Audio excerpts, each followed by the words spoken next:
Mixtapes and Tasty Cakes podcast. I'm Bert Lepore. He's Sammy Monte Carlo. We're hanging here with Angry Mike D, and we talk about music, movies, and so much more. All right, we're back with another episode of Mixtapes and Tasty Cakes, episode 41. This one we're talking about music movies. It could be biopics or, whatever, just any music oriented films. And it's not a list of the best, just our picks, ones that we enjoy, that we think that maybe you'll dig too, and maybe you won't. Yeah. We could do another one down the road with a different list. This is just a loose list of what we're thinking about today, but there's a billion movies, so you're going to hear another list down the line. This isn't the be all end all. This right. Is just, Picks. we're checking out. It's what we're checking out today. We're going to talk about some stuff, and hopefully you'll dig it. All right, let's start off with you, Dame. What you got? All right, I'm going to start off with one. I actually mentioned this one on the best of 2020 movies and stuff, but it's a movie called The Sound of Metal, and it's not what you would think it is. I mean, it's you hear the title and you think it's like about him, right, exactly. But I think it won an Oscar or was definitely nominated or something. But when I saw the movie, I saw it like maybe like in November or something. October, November, and I was like, God damn, this movie, if it doesn't win some awards, like something's wrong. Basically, it's about this guy. He's a drummer. Him and his girlfriend playing, sort of like a hardcore band, and he's in the middle of a show, he just gets like this intense ringing in his ears, and he's a drummer. It's basically about a drummer who loses his hearing. But at the same time, he's going through therapy. He's learning sign language, and he learns a lot about himself. And as a drummer with significant hearing loss, it's it really hit home with me. It's like, God forbid if I couldn't hear, or if my hearing loss was so bad, I mean, I couldn't play music anymore. So it's like your whole life changes. So it's a really, really, really good movie. Any big names, or is it just like the guy's name? Really good actor, Riz Ahmed. If you've seen him, you'll probably know what he was in. He was in this movie on HBO, a series on HBO, which was really, really good, called The Night Of. Oh, okay. Yeah, I remember. I never seen it, but I know which one you're talking about. He plays a cab driver who's falsely accused of murder, and he goes to prison for it. That man, this guy, he's just like an amazing actor, and he pulled it off pretty good with this movie. Like, I'm very I'll mention this throughout the show today, but like when it comes to music movies, I'm very critical of how they hold the instruments, how they play, because a lot of these guys are just actors, or they take like 2-3 months of lessons to learn an instrument for a movie, and most of the time it doesn't look right. But this guy did pretty good. As a drummer, is it true that when you're playing, with the law, because same thing with me as singing, your hearing's fucking, I got everything blasted on 10. Everybody, in the house is like, why is it on 10? I'm like, I don't know. I don't notice it. But do the cymbals fuck with your ears? Yeah, because it's like super high pitch, ringing. I mean, the ringing that you hear in your ears is like, that's basically what you hear a cymbal like times 1,000. Yeah, that's what I heard. I heard the cymbals affect you. Yeah, I think a lot of it really is like the monitor. My left ear is way worse than my right ear, and I think it's because the monitor is always on the left hand side. Yeah, where your snare is, right? It's where And I'm stubborn. I like everything cranked up. Like I always tell the sound guy, what do you want in your monitor? I say, give me a good mix of everything and make it really loud, because I need to feel it, more, as much as I do hear it too. Right. But my hearing loss it's bad, man. I shouldn't even be laughing about it. Yeah, no, dude, when I record, same thing. it's blaring. The music's way too loud when I record, but I can't get no feeling if it's not loud. Right. If it's not loud, I feel like I'm faking it, you know, and it's like, it's just not the same. It feels like I'm holding back. That's the better word to use. It feels like I'm holding, because somebody said before, somebody's like, on record or tape or whatever, you sound a little more mellow than you do live. And I'm like, well, there's a couple things. The one thing is that I'm trying to really hit the fucking note. I'm trying to keep the melody right and hit the note. And live, you have the energy, you have so much going on. Like, it doesn't matter if it's perfect. It's how it comes across. Well, that's what it is. It's an energy thing. Yeah. It's an energy. And that's why, if a lot of people listen to stuff live and they go, wow, it's quicker live. Everything sounds quick. It is. It's adrenaline. Everything is quicker live. Yeah. Everything's always a little quicker live. It just happens. It just happens. That's why, like, when you see bands and they're like, wow, that was a really good, they played a great set. And like, you look them up and like they have an album out and it just doesn't sound the same. It doesn't have the feeling to it. It sounds flat. You're like, man, this really sucks. But they were great live. Sometimes it even sounds like a totally different band. Right. Yeah. Absolutely. And and the opposite of that is some songs on record don't sound good live. Doesn't matter how great the song is. Sometimes it just don't come across good live. Yeah. It's a dozer, even if it's a great song on record. Sometimes it just don't work. Mike D, what do you got for music movie? Let's go to Spinal Tap, man. Yeah, that's a good one. What you got? Just a great movie. I forget what year. This was like, what, 1984. 84 was it? 84. Okay. But this was done by Rob Reiner. It was done by Rob Reiner. Meathead. This was Meathead. Yeah, Meathead. But this was also what are they? Who was Lonnie and Squiggy? That was Michael McKean. Michael McKean, and it was about they were Harry Shearer. Right? It was a mockumentary. They were British. Yeah, it was a mockumentary. But I honestly, like, before I saw this movie years later, and I honestly believe they were a real band. I used to see the pictures in the Rock magazine. They kind of were. I didn't even know this was a movie, like a mockumentary back then. Like, I'm like, look at these weird dudes, man. Like, they're kind of a odd looking bunch there. Yeah. Yeah. But this is. I mean, I'm sure everybody that's like in the rock and metal have seen this movie, and if you haven't, you have to. It's closer to being real than you think. It's it's a rite of passage. Like, if and again, Damien, I'm sorry, man. I'm sorry, Damien. Not a good movie for a drummer either. How many drummers did they go through in that? 14 or something. A lot. They all died. Yeah. And I think their agent too, right? Wasn't their agents had bad luck too? Oh man, the agent was nuts.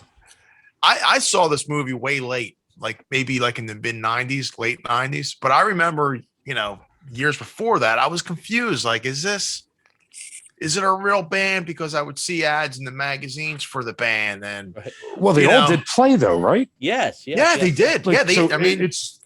I mean, and the music's great. Like, take the comedy away and everything. Like, what they're doing was just on par with what was out there too. I mean, they played all the instruments. They wrote the songs. I mean, they were the real deal. But everybody who's ever played music has a Spinal Tap moment. Definitely, man. I mean, and I was leaving to come here, and I see the cucumber sitting in the veggie tray, and I'm like, should I swipe this cucumber for this moment? I'm like, nah. Spinal Tap, man. This is Spinal Tap. Great movie. The soundtrack's great. Like I said, if you're in a band, somebody or one of us went through something. Everybody went through a Spinal Tap moment. Yeah. It's crazy because it shows you how crazy and delusional musicians are, and we are. You're either crazy or delusional, or sometimes both. Yeah. It's all true. It's all true. It's all true. It's all true. Everybody thinks they're going to do it better on their own, and you need the right pieces of the puzzle to make it most of the time. I love the soundtrack so much that I bought Break Like when the Wind when it came out, the second record. I love that record. Yeah. I love it. Dude, it's just the soundtrack. I mean, Sex Farm, great song. I mean, Big Bottom. I mean, even the one, what was the one when the Stonehenge came down? Stonehenge. I could watch that movie every day. I could watch it every day. It's so much fun. I haven't seen it in quite a few years. I mean, I've seen it many times, but I need to revisit that one. Oh yeah. It's so good. Yeah, that's one we should all get together and watch. Yeah, Before the Monte Carlo Mhm. band plays out, we all should get together and watch that. It's good. I mean, even like the drawing of the Stonehenge, trust me, dude, shit like that has happened. Oh yeah, it happened You to know? happen to Black Sabbath. That's where they got it from. That's where they got the idea from. I think Oh, on the my Heaven and Hell or Mob Rules tour, something they said. God. I mean, fucking great. Okay, so I want to stay with the metal thing for a second. Now, this has got to be at least the third time this movie's brought up on this podcast, which is probably 3 times more than it's got mentioned in forever. Trick or Treat. I had that. I had that on love it. mine too. Yeah. I love the campiness of the movie. Yeah. I love the devil thing, I'm coming back kind of thing. You know, it talks about Sammy Kerr went to the same high school as this outcast Eddie. You know, Eddie's just Right. he's a Yeah. metal fool. You know, Right. and six crush. yeah, it's so much fun, and the soundtrack is unbelievable. Oh, it's great. Yeah. I'm like I said, I said it in the last podcast we talked about Fastway. I was so disappointed when I seen a picture of Fastway after saying it was. I was like, I want that guy to be real. Right. Yeah. You kind of wish that Sammy Kerr was in the band. I wish he was real. I really do. The songs were great. It fit the attitude, the look. It just, I love it. I love it. What do you think, Damo? I mean, you love it? It's one of my favorite movies.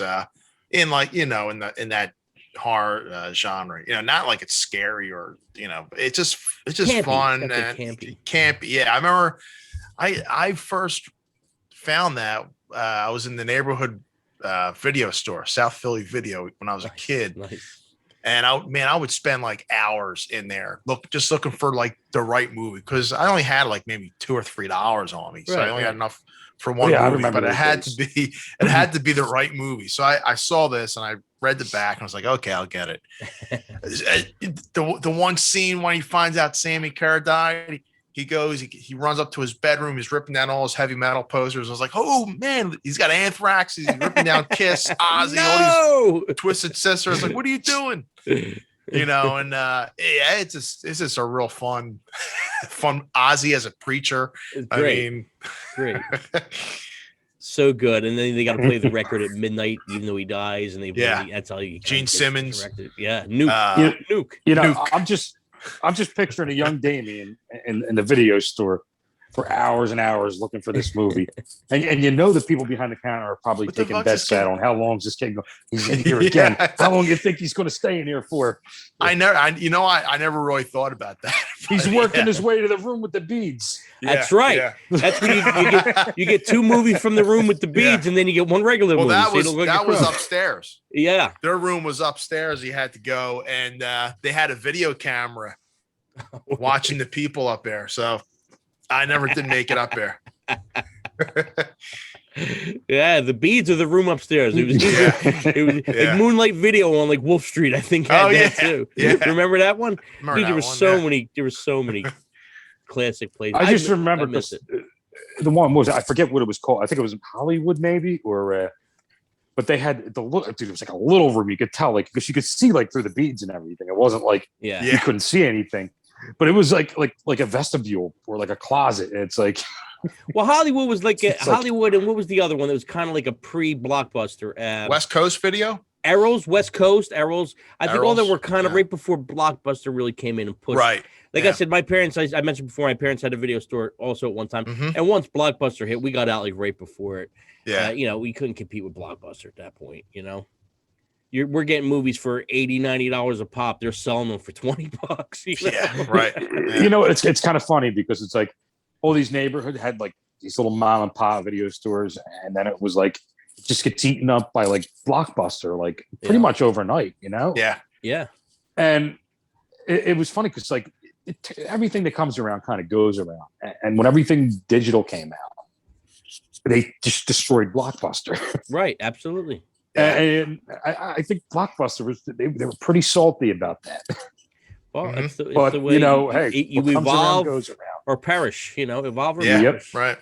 And that you find new ways. Look at the phone companies. Phone companies went from shit being out of business to, hey, wait, we found a new way to make money. Yeah. But you know what though? I mean, in a certain sense, I liked going to the video store better than like sitting on Netflix looking for something. Because look, if you rent something like, and you want to rent it, like, okay, this looks good. And you get home and it's like, this really stinks. Like, you're 10, 15 minutes into it. It's like, well, I'm paying $4 or $5 for this or whatever. Well, let me watch it because I'm paying for it. And also, whereas like Netflix, it's like you change the channel. Some movies just get better the longer they are. It's too easy. And we are all, I'm going to say all three of us, even Mike here, kids of the 80s. So to the point of, if we see, even if the movie stinks, if that cover's cool, man, we're ready. Yeah. I remember back in the day buying like Atari games when Atari was out, and the cover would be this picture. They had great artwork. Yeah. Then you put the video game on, you'd be like, what the fuck is this? This ain't the art. This ain't it's a freaking joke. He's supposed to be a knight and it's a dot. Yeah. Right. But that artwork, like Dane was saying, that artwork back in the day was, Othello or whatever. Yeah, remember that one? Yeah, now the games look like that. Yeah, now the games look like that. But back then, it's like you would look at the artwork and be like, wow. Yeah. Well, you know what it was, though? Sell you on it. You had the imagination, too. Yeah. So if you were using that dot and you were told that dot's a knight, it's like, yeah, that dot's a knight. I believe it, So you kind of, it was a little more, you used your imagination with stuff. Yeah. It's like, yeah. And now, like, even like you say, oh, they were great games back then. Truthfully, you can't go back and play them. It's hard. Oh, it's bad. It's hard. Yeah. I mean, they didn't age well. Sport games are the worst because it's hard to beat the technology of what's out now. And like Tecmo Bowl, they re-released a couple years ago, and I got it again, and I'm like, man, I used to love this game. I can't play it now. You play it once or twice for nostalgia, and then okay, I'll see it in another 30 years. Yeah, right. But there's still guys out there that have like Tecmo Bowl leagues. They love it, man. Yeah, like hardcore shit, man. Like I don't know, like I don't get it, but hey, I guess they're having fun. Yeah. Dave, as you notice, I have no background tonight. Now it's just I noticed that. Yeah, it's just the dungeon studio. Yeah, very very intimate. I'm going behind the curtain today. Damo, what you got for music movies? All right, I'm going to go with a biopic. I'm going to say biopic because there's a lot of false info in this movie. But I'm going to go with the Doors movie. Nice. I got that on my list too. I thought Val Kilmer was amazing as Jim Morrison. He looked like him. He had you thinking like you weren't even thinking it was Val Kilmer. You thought it was Jim Morrison. I was fooled. Yeah, he was spot on, man. I mean, I think Val Kilmer definitely played an amazing moron. Yeah, a real jerk off. I'm sorry, I just don't like the Doors, man. I mean, Val Kilmer was great. I like Val Kilmer. But all right, going back. He did a great job of playing a moron. Okay. Well, there was I really did like the movie, and it really kind of got me into them.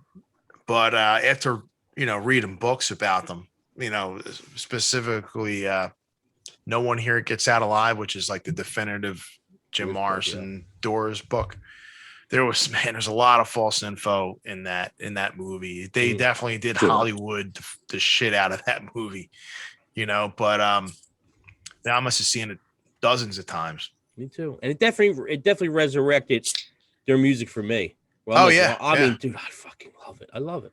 Yeah. It's just so good. It's so good. Mike D, anything you want to add to the Doors movie? No, I mean, I saw it. I thought it was a great, it was a good movie. It was well acted and everything like that. I'm just not into the Doors at all. Maybe 3 songs I like by them, but I don't know. Dude, I just think he was a drunk high moron. We know it's weird now, but now you talked to Ray Manzarek was totally not against making the movie, but he didn't like the way Morrison was portrayed. They thought they made him look like a goofball instead of they made him look more violent and more where he's like he wasn't like that. He really wasn't like that. And so Manzarek had a big problem with the movie to the point that he didn't really even talk to Oliver Stone.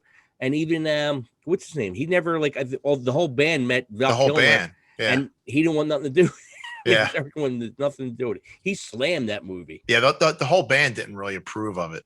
No, they didn't like the way they were portrayed. Well, as you mentioned, Mike. I mean, as a dumb drunk. I mean, he really wasn't like that. I mean, obviously, he's dead, so he did, right. He did do that shit. But even he they made it sound like he dropped out of college. He didn't. He finished college. Yeah. He finished UCLA. So it's like he wasn't a dumb guy. You know, he just got caught up in the thing, which guess what? A lot of them do. Yeah. Don't Well, he forget, was- you get fame at 20-something years old, and it's the 60s. You know what I mean? It's a whole different fucking world, 60s, 70s or whatever, you know. It was a whole different world than it is now. Like, you know, Dame says it before. Now we're like working out, you know, taking our vitamins and, you know, watching what you eat. And, you know, where back then it was a party, you know. Yeah, they didn't know. It's a whole different mentality right now. Yeah. You know? Mike D, music movie. I'm going with Detroit Rock City. I Okay. forgot about that one. I didn't even put it on my list. Wow. How about And that? The non-Kiss guy puts it on the list. Yeah. And the weird thing about this is, okay, well, the premises of this movie is it's pretty much, you know, Kiss is coming to town, and what's four childhood friends that are huge Kiss fans want to go see them, and they run into obstacles and troubles along the way. Yeah, it's all about going to a Kiss show. That's all it is. Yeah. And it's great. It's still great. It was a fun movie. Yeah, it was. But yeah, you say it's odd for me that, but I thought it was a very fun movie. It But was. the Could've been weird any thing band. about this is, I got this from you, Albert. What? I had bought it off of you or something when you were selling DVDs, and now I'm like, why the hell did Albert sell a Kiss movie? I'm gonna another copy. Hey, of it. money's money. I liked the movie. I thought the movie was real good. You know, it's funny because if you listen to like the Kiss fans are, you know, that's not the right light. That's not the right. It's great. Yeah, I love just hearing how The technical they get. costumes or the you know, the lighting. They didn't use that lighting rig in 1977. It's so Gene great. didn't wear those boots on that tour. You know. Yeah. But Yeah, it was a fun movie. it I was a fun actually, I think I only saw that like one time too. really, Yeah, it was fun. If it's on, I'll watch it. You know, Yeah. It was fun. It reminds you of being a kid. You know, remind you of being a kid. Okay, probably this next one might be one of the greatest music movies ever made. Almost Famous. I love this movie, man. yeah. The cast is great. Kate Hudson looks great. She's great in it. Hmm. And the soundtrack is amazing. Yeah. It's definitely amazing. And I heard the guys actually learned how to play, which I Yeah, think it was pretty convincing. yeah, the Stillwater Everything songs was. were good. That Fever Dog song is great. Yeah, but didn't a real band write those or? I don't know. Somebody had it right. I mean, you got to Yeah. find out. Yeah. But that Fever Dog was great. And I don't know if what's the name actually sang, Jason Lee actually sang or not. If he did, he Mhm. did a great job. Oh no, Yeah. But no, you don't think? Probably not. I don't think he did for some reason. I don't know. He could have, but I kind of feel like it was some dude in an alternative band or something at the time. I mean, it was who did good, that. man. It was them songs are great. That Yeah. Fever Dog song's so good. I like how it, you know, kind of betrayed the Zeppelin thing, and Cameron Crowe. It's pretty much loosely based on his career, Yeah. you know. And they get into the part where, you know, Lester Bangs from Cream. They said he was really like that, you know. Philip Seymour Hoffman played him, and great. I mean, great part, little part, but great part. You know. What do Right. you think? Dame Almost Famous. What's your Yeah. opinion on that? Yeah. Definitely one of the better music films. You know, great story. You know, the whole plane crash thing and everything. Right. This yeah. is just you know, really well done movie. Mike D. yeah, I thought it was great. I think I saw it a couple times. I own it, but it's just so freaking long. It's like you got to really dedicate time to it. What's it, like 3.5 hours or something like that? I don't look at the time. I look at times. I used to like, yeah, hey, this is a long movie. I get more bang for my buck. And now it's like, yeah, 122 minutes. yeah, ain't too bad. Yeah, 2 hours. That ain't too bad. yeah, I guess I could do 2 hours, but anything more? The story was really good. I really thought the story was really good. Actually, I have a special edition in that home too, and it like comes with the CD, the band, and everything. Oh, nice, So it's Very, a very pretty nice. cool little set there. cool. Damo, what you got? DVDs, how dated? I'm gonna yeah. I'm gonna keep it light on this one. I'm gonna go with Walk Hard, the Dewey That's on Cox my story. list. That's on my list. I freaking love that movie. Love That's it. like the Love it's it. like the music Forrest Gump. I mean, How good is that movie? It's great. Even that song at the end's great. About his whole life. It's Greatest Ride or whatever. It's a biopic parody, man. It was awesome. You know what? So goddamn funny. I've never seen that. God, it was it's great. So good. It's just funny. One of my favorites. Yeah. Stupid as hell. Oh, it's great. And but it really touches like each frame of his life touches like Dylan, Lennon, who else? Yeah. I mean, let's say like Dylan, every Lennon, music era. Yeah. Even Ray Charles at one point. Yeah. And it hits like an artist in every little era. Yeah. And, every cliche. So good. And John C. Reilly's great. Yeah, he is. The little Johnny Cash stuff in there, and there's just Jerry Lee Lewis. There's kind of thing. He cuts his brother in half. I half my brother. His I love brother that died. movie. He got cut in half with a machete or something. It should have been you, Dewey. Right. I can't believe it was on your list. I thought it was going to be only not having that. Yeah, it was great. I could watch that movie over and over and over man. again. How about when he hits when he's got the Jewish record guys, the son now, and he gets him with the rapper. I forget what it was. He's like, Cox and little nutsack. Great package. What a great package. It's like there's so many little things. Yeah. I love that movie. Mike, you never seen that movie? No. You got to watch it. Never saw it. John C. Reilly is good in everything, no matter what he's in. He's serious good. Movie, funny movie. He just has goofball written all over his face, man. The facial expressions he makes, his movements is just enough to make you laugh right there. He's great. He does a lot. He does a lot of movies that Will Ferrell, I think. Yeah, he does serious stuff too. Yeah. He does some serious stuff. Yeah. I've seen. I think he actually started off doing serious stuff. Yeah, I'm sure. I thought so. Yeah. What was the one about when they went fishing? Perfect Storm. Oh yeah, that was good. And that was like a serious kind of role, But then my favorite with him, besides the Dewey Cox, my favorite with him, Step Brothers is awesome, but my favorite is definitely Boogie Nights with him. Oh yeah, I forgot he was in that one. People say I look like Han Solo. Like, you see it? He's like, yeah, not really. Or the part where they're doing like the Transformers song. Yeah. Oh yeah, you got we the got touch. You got the touch. We got the power. Yeah. Fucking great. And there was the other one, the other song. I can't remember the name, but yeah, it's just great. That guy's awesome. Feels something like that. Yeah. Feel. Yeah, right. Feel my heat. And it's like, you own the tapes, but the magic's ours. The magic's ours. Where he's singing and John Riley's dancing in the other room. He's like way off key and everything. And fucking awesome.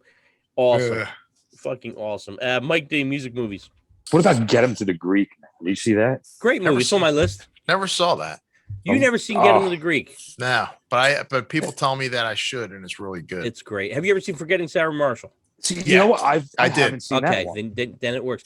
Okay, Forgetting Sarah Marshall. I thought it was just a chick flick, so I didn't watch it for years when it was out. It's really good. It's hilarious.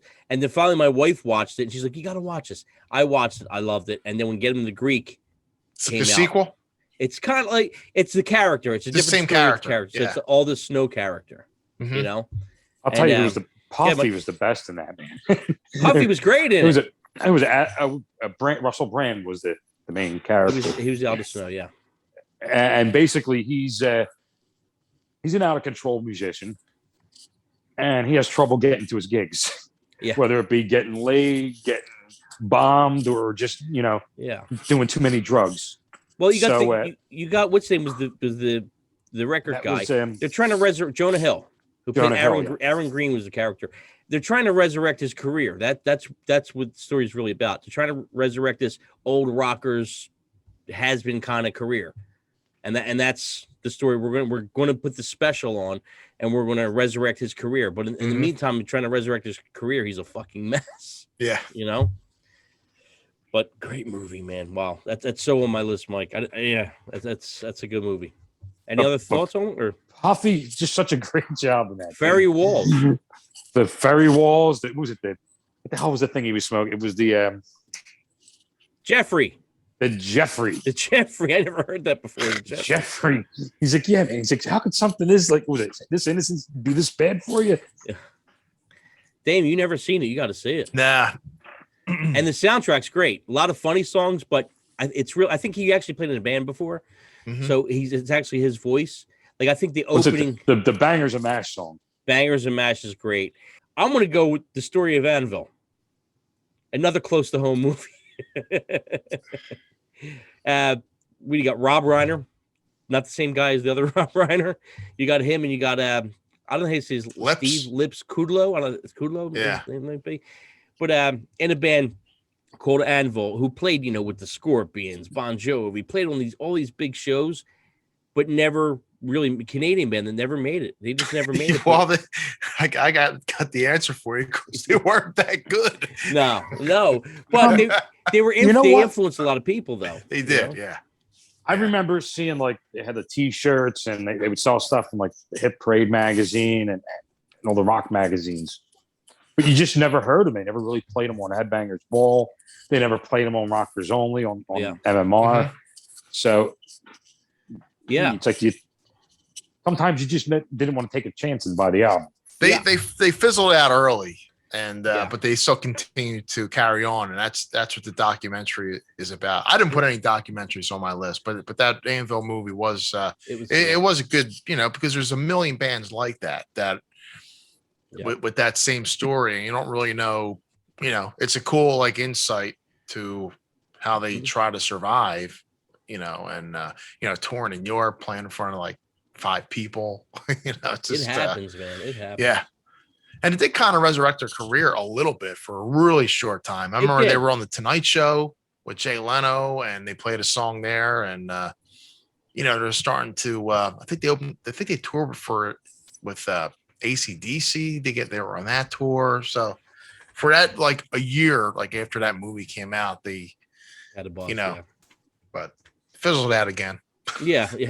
Like I said, but the Metallicas and stuff like that all were influenced by them a little bit. A lot of that speed and thrash stuff were a little influenced by that band. And it's weird that they never. I mean, the songs weren't great, really. It never really broke. It's still kind of underground. And dude, it's hard when you see them at the shows and there's like 10 people in the crowd, and then you got the one person that's like, yeah, and you're like, oh. I'd rather you not say nothing, Right. But, even when they show, the guy don't want to pay him, and, then they get into that shit happens all the time, man. Yeah. Or they want to pay you with food, and drinks. Here's 3 drinks. Why don't drink? Yeah. It's sad. It's a sad reality into the lives of, bands on that level. Dude, people think that, playing in bands and all that stuff, and, to pull back the curtain a little bit, I want to go backstage. You know what's going backstage? Fucking nothing. Nothing's going backstage. Unless you're Motley Crue. Well, in the 80s, yes. I would Back say in the then, 80s, yeah. But in the 90s and now, there's nothing going back on. I'm bored as hell back if we're backstage somewhere. I'm looking to go outside, Well, Christ, after what happened to Mike Tyson, you can't have groupies around anymore. Yeah. Right? That's crazy. Damo, what you got? Okay, I want to go with Crazy Heart with I don't know if I ever seen. Yeah, what was that? I knew that Jeff Bridges. It's it's based on a book, a novel. So it's not like a true story or anything, but it's basically about a country music singer. He's big time boozer and everything. He was your typical story you hear. Was on top of the world, a ton of hits, and now he's like down on his luck, and he meets a journalist he falls in love with. It's just really good. I mean, it's another one of those downer movies, right. but really well done. Another one of those Oscar type movies. Really good drama. But Jeff Bridges is amazing, actor, and I think he really does sing and play. Really, in this, yeah. It's weird. It's like if you hear a lot of the older rock stars, that were partiers, they were like, "Oh, I golf now, or I do whatever to keep myself occupied." Because I guess you get bored. You figure your time on stage. After you get off stage, then you decompress for a couple hours. I guess you do whatever. You know, you go to sleep in the morning, you wake up in the afternoon, you go to sound check, you go back to your room, and it's the same shit. Yeah, it's a cycle. So Mhm. I guess they do whatever to keep them, kind of somewhat normalized. Yeah. You're on a bus traveling. All right, well, give me some booze or whatever. I'll drink the Something time to pass away. the or- time. Yeah, Yeah, exactly. but yeah, it's really, really, really good movie. Yeah, it sounds good. It sounds good. Mike D, anything? Well, I'm probably stealing this off of your list, That's all right. but since I just saw it, like, what did you guys think of The Dirt? Ramo? I liked it. I was entertained by it. It was definitely one of those movies that were like, oh, okay, this fucking guy, he looks like an idiot trying to play the drums. He obviously doesn't know how to play the drums. You talk about Machine Gun Kelly? I thought he was a good Tommy Lee. I thought so. Maybe not playing wise. But as far as everything, everything else, he was spot on. Yeah, I thought he was great. But yeah, I mean, for what it is, I'm just like super critical of them because, and it's really my fault because how can you put 30-40 years of a career 2 hours, condense it into 2-hour movies? So there's a lot of shit they leave out. There's a lot of stuff that they Hollywood up. Yeah. I thought it was good. I mean, I'm not going to shit all over. It wasn't like that Def Leppard movie that was on VH1 years ago. I couldn't believe how bad that was. But there was a Def Leppard movie. Well, like a VH1 movie. It was like an after-school special. Yeah, pretty much. Yeah. Well, I mean, I thought they did a pretty good job with the whole cast on The Dirt. They did, yeah. The cast was pretty good. I didn't like Vince Neil. Like he didn't embody Vince Neil for me. I didn't think. Yeah. But he was the weakest of the four. Yeah, I thought. I didn't think it was terrible, but like to me, it didn't seem like a biopic film as much as it seemed like a bunch of skits kind of thrown together. Yeah, right. I think I got to read the book of it. The book was good. The book was really you read the book? Yeah. The thing with The Dirt is that, like, how much, like you said, how much could you fit into that little time span? I mean, no mention of Pamela Anderson. Yeah, it was weird. It's like they went from that was definitely weird. Heather Locklear out. You know what I mean? That's like how do you leave that out? That was so huge back then. Yeah. That's could have been a legal thing. Probably it could have been. Maybe they had to sign off for it or yeah, something. Maybe, I don't know how he that didn't get involved with her. Yeah. Yeah. But that was left out. The way they got back together was not true. They really didn't want to get back together with Vince at that point. They wanted to keep Karabi. The record label didn't want Karabi.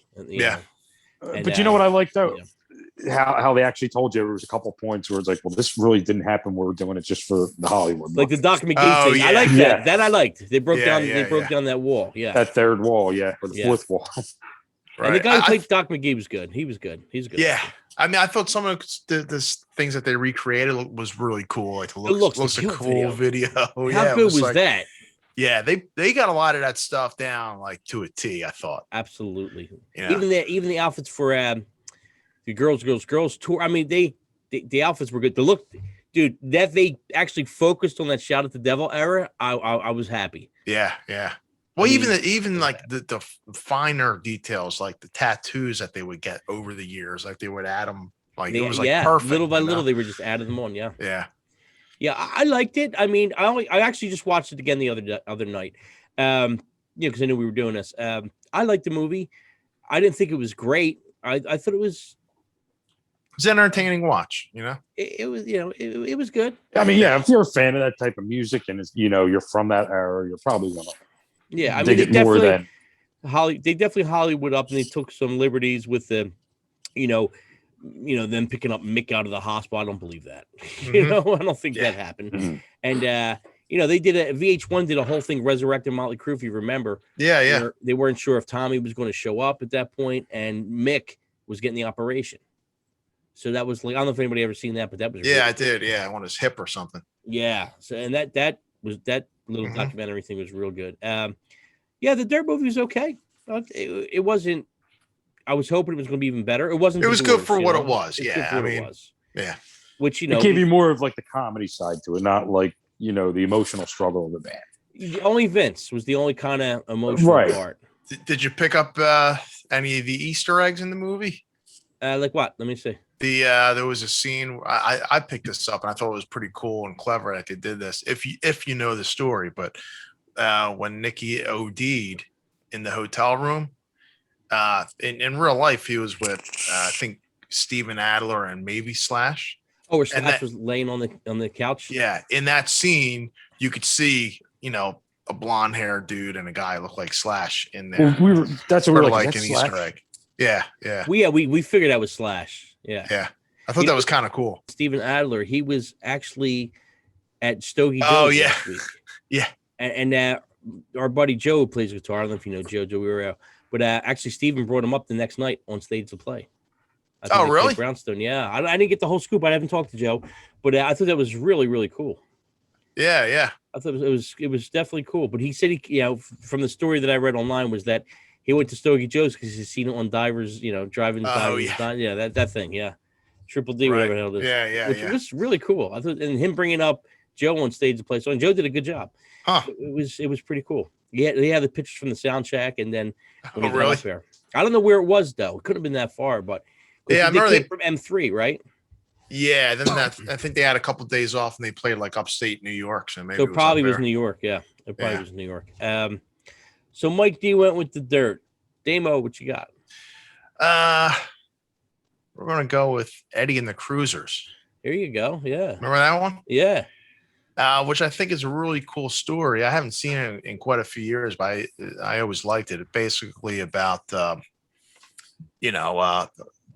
Springsteen type rock star, kind of like fakes his death, and like 20 years later, there's a reporter trying to find out if he really died, and uncovered like this long lost album that was had some clues. But it always makes you wonder if anyone actually has done that before.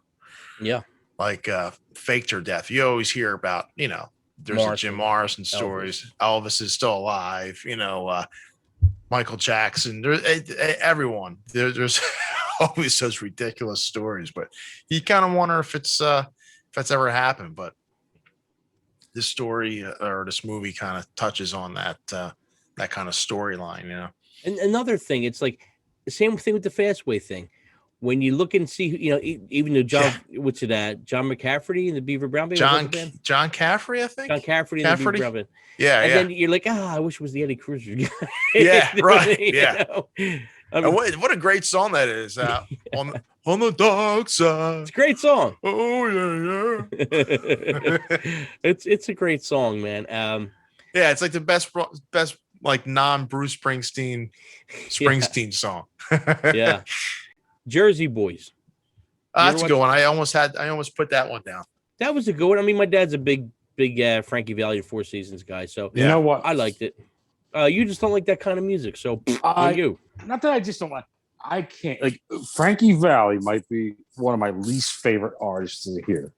I cannot listen to his voice. It kills me. It just does something to my ears. They pop. Got no, I cannot take Frankie Valli. You're a disgrace to Italians. Yes, you are, Mike. I don't care. Funach. I don't care what he is. I can't do Frankie Valli. And I love how Joe. Yeah.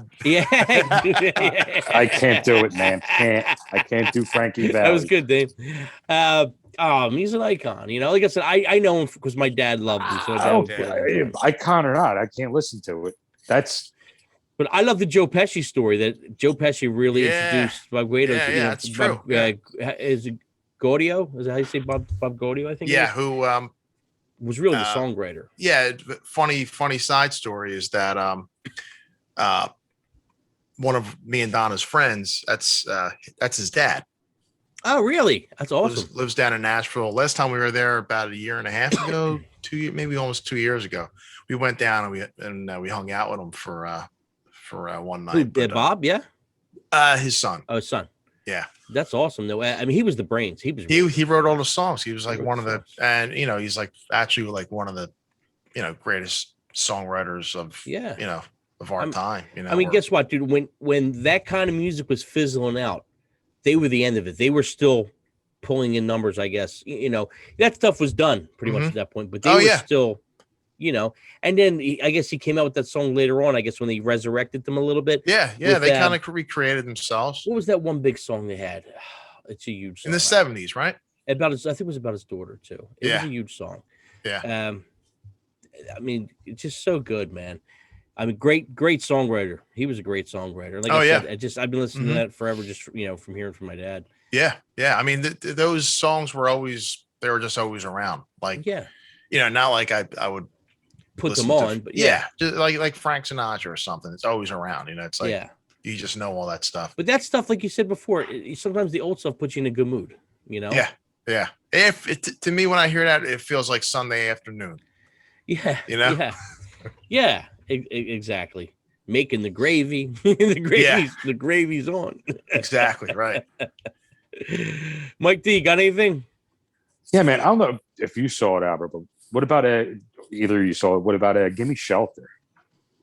The Rolling Stones documentary? Yeah. Well, it's not really a documentary about the Rolling Stones. It's a documentary about the show, concert. right? Or the show, Right. I think I saw that.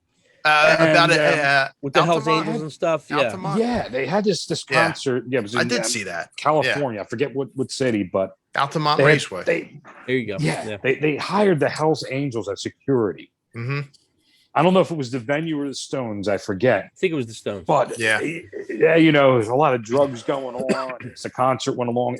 It was hot outside, and tension started to build with the crowd and the Hells Angels, and even a little bit with the band and everything. And they started playing like Sympathy for the Devil. And it was just like, man, you could just see something going on at that point where it's just like, this isn't going to be good. Yeah. And it's like, then you hear Under My Thumb. And it's just like this guy in the crowd pulls out a gun. And I think the Hells Angels, I forget what they stabbed him to death or they shot him. I don't remember. I think they stabbed him. But it was just like they had all this stuff on film and they were trying to figure out who it was. Self-defense then it would be, wouldn't it? I don't know. Yeah, I don't know. It was just it was weird, but it was just like you hear those songs after watching that movie and you just don't, they're not the same after that. It just has that eerie feeling about it. I never really watched it. Yeah, I never really watched it. Oh yeah, it's worth the watch. It's a decent documentary. It is. Yeah, I saw that. Another interesting thing about it is like that incident kind of was like the end of the whole hippie movement. Mike was mentioning this the other day, and I actually started watching the movie. I didn't finish it, to be honest with you. That Yesterday movie.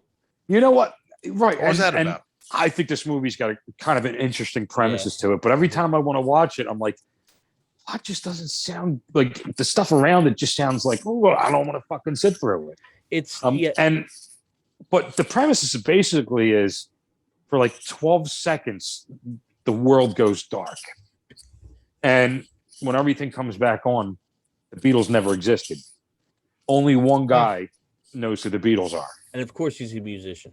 Right. He's a musician. About this movie. And I mean, it sounds like such a great story, but like all the things that you're watching it, it's like some kind of like sappy love story, really. And it's like, well, I started getting into it a little bit, and so what does the guy do? Does he steals the Beatles song? The guy pretty much right. The guy wakes up from his accident because he gets in this bike accident when the power goes out or whatever, and he starts. They're like, "Well, play us a song." He's with his friends. He starts playing Yesterday, and like, "Oh, it's a good song. It's a great song."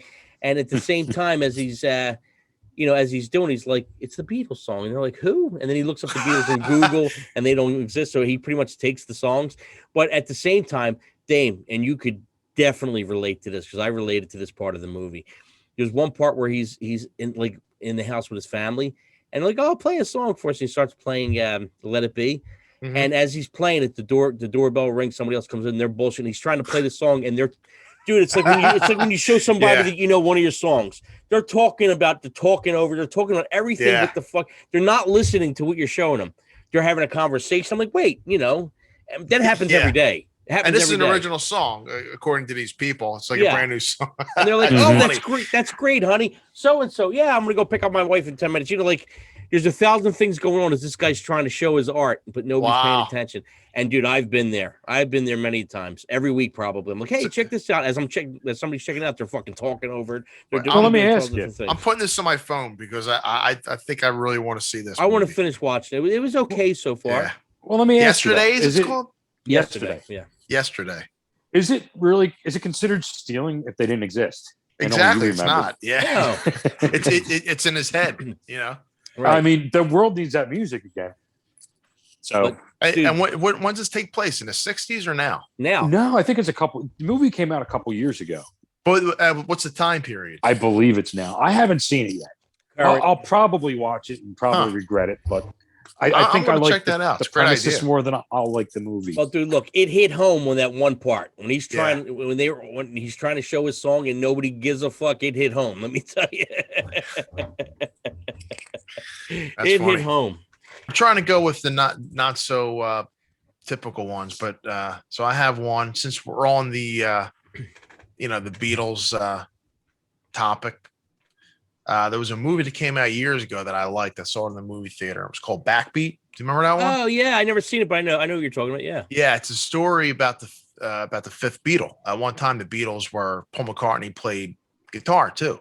Yeah. So there was 3 guitar players in the Beatles, and this guy Stu Sutcliffe was the bass player, and he was John Lennon's. It was like his best friend, and mainly the reason why he was in the band, really, because the other guys weren't really too crazy about him. But he's the art guy, right? He was an art student. Yeah, he went to school with John Lennon. His girlfriend, Astrid something, she's the one. The Beatles used to have like the coned back kind of 50s hairdo. She's the one who cut their hair and into the mop top.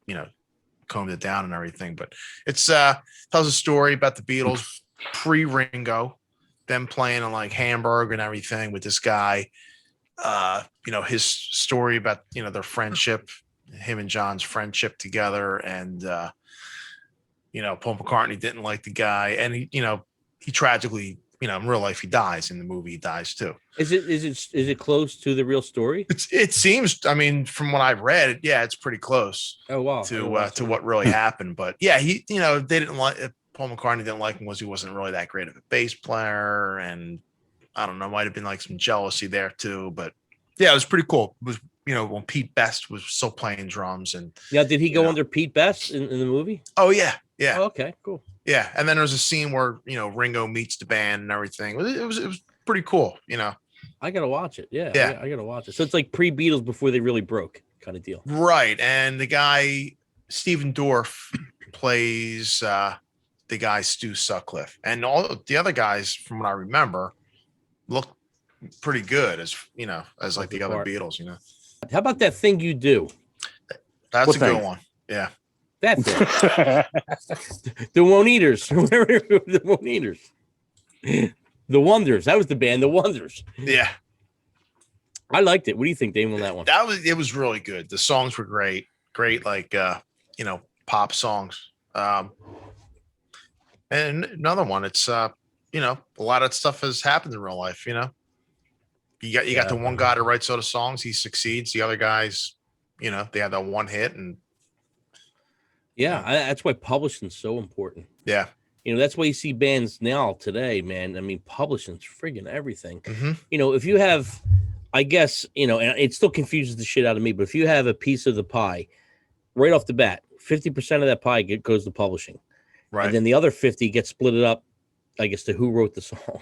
Mm-hmm. That's where it gets confusing. That's where like the drummer usually gets screwed, and because they consider usually the melody, the lyrics and melody, and I guess the main musical part, right? The writer. Right. But it gets confusing. And then there's a way, I guess, you have a performance thing, which is a performance royalties. Yeah, if you actually play, So as a drummer, if I didn't write any songs, I would just get a performance royalty. Right. I would just get paid from that, and that's why you'll see like the singer or the guitar player will live in like the big fancy house, and they got the drummer or whoever, is still living at home or It is weird. And most bands start off, there's 4 of us, or 5 of us, and everything's an equal split. Mm-hmm. Everybody's got, 25 or 20%, and then you bring in the management who gets 10, 15%, or, it's really 20%, confusing. Yeah, 20%. It's booking confusing. Agent. Yeah, it's just it's confusing. It still confuses me to this day. Right. With all the publishers. It is confusing. Yeah, you think you write a song. Oh, well, it's me and you write a song. It's 50-50, but then people play on it. They get the performance royalties. They get a cut. Manager gets a cut. It was like at the end of the day, there was like nothing left. Probably the smartest position is the publisher. Yeah. That's probably, and that's why a lot of bands want to be included in the publishing, or, like a, I might have said before, like a band like Metallica. The thing with the Napster thing. Why did Metallica bitch about the Napster thing? Because Metallica was one of the few bands that own their shit. Mm-hmm. Yeah, they own all their stuff. They own all their stuff. Here's the thing. Like, a lot of those big bands, too, it's like, they're so well known. It's like it doesn't really help them, the Napster. But I think it helped a lot of like indie bands and bands that were having trouble, launching, because like getting their music out there. Oh, it's great until you start making money, and then when you start when you start getting big, then it's not so great. No, like if somebody listens to Motley Carlo, if somebody listens to the Monte Carlo stuff, and right now me and Dame are just happy that we're getting hits and people are listening to it. It's great, but if it was in a movie and the movie's making all this money, we're gonna be like, hey, where's the money from that? Yeah, and that's where the money is at. Exactly. When you start getting into commercials and shit like that, that's where, video games is another outlet now for a lot of soundtrack stuff. That's where all the big money's at. Yep. Like listen to that. You get, if you play like the new NHL or Madden and you hear the soundtrack, man, them songs are in your head. Oh yeah, it's the same 15 songs over and over. And you know them now, and you're like, oh, and then sometimes you start liking them. Like, oh, this ain't a bad song. And then when you hear a song 10 years later, oh yeah, that was from Madden 2005. But you know what though, man, and I hate being so critical on it, but it's like anymore, it's like they just put fucking bad mumble rap on there. That's what sells right now. Garbage. Like it's not even good. It's just mumble rap. It's bad. It's like really bad stuff. Well, they pay. I don't know. They pay to get put on there.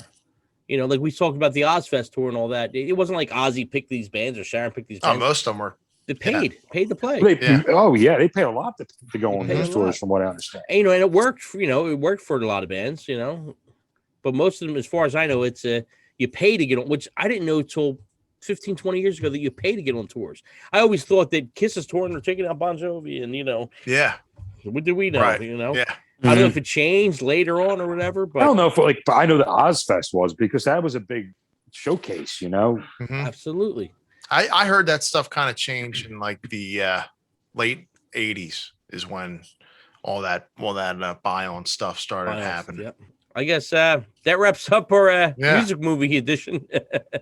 Mixtapes and Tasty Cakes. We'll see you guys next week.